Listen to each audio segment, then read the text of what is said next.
Hi everyone. Today we're going to use the grouping method to factor polynomials.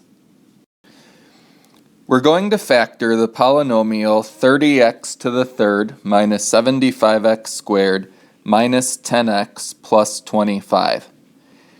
Now, if you use the grouping method to factor quadratic trinomials that had an a coefficient, you're going to notice that this is the exact same technique. We start by marking off two groups, and then next we need to take the greatest common factors out of each of the two groups.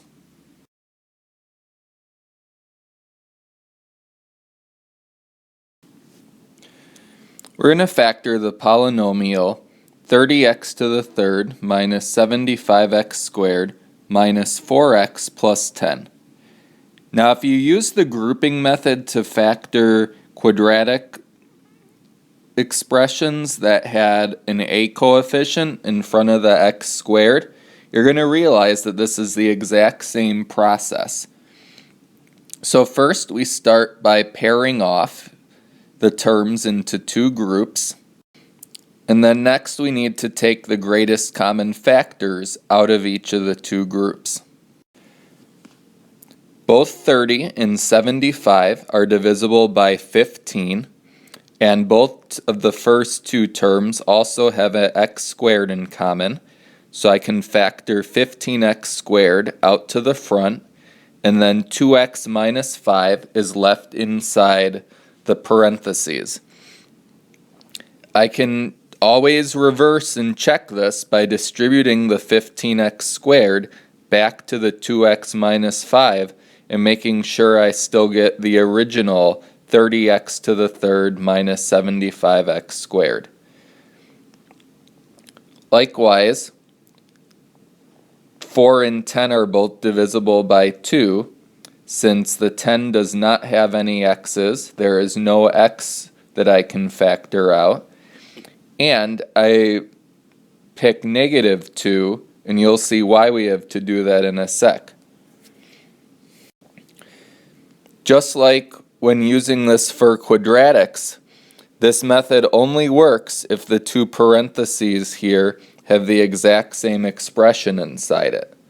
That's why I needed to factor out the negative 2 so that I would still have 2x minus 5 in the parentheses.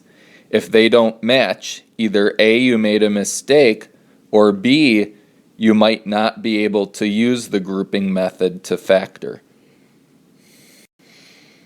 Finally, just like before, the 2x minus 5 is a common factor, so I can take this factor out to the front as one big factor.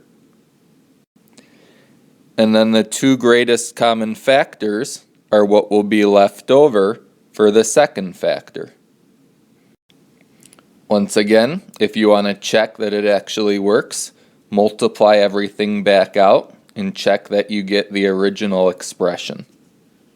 So, that's how you factor by grouping.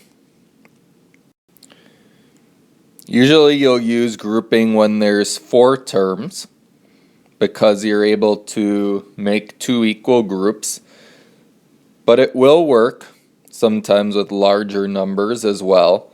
The key is that you can pull out the greatest common factors of the group and still have inside the parentheses, as highlighted in red in this example, be the same. So once again, you have another tool to put in your toolbox for factoring polynomials and helping you find their zeros.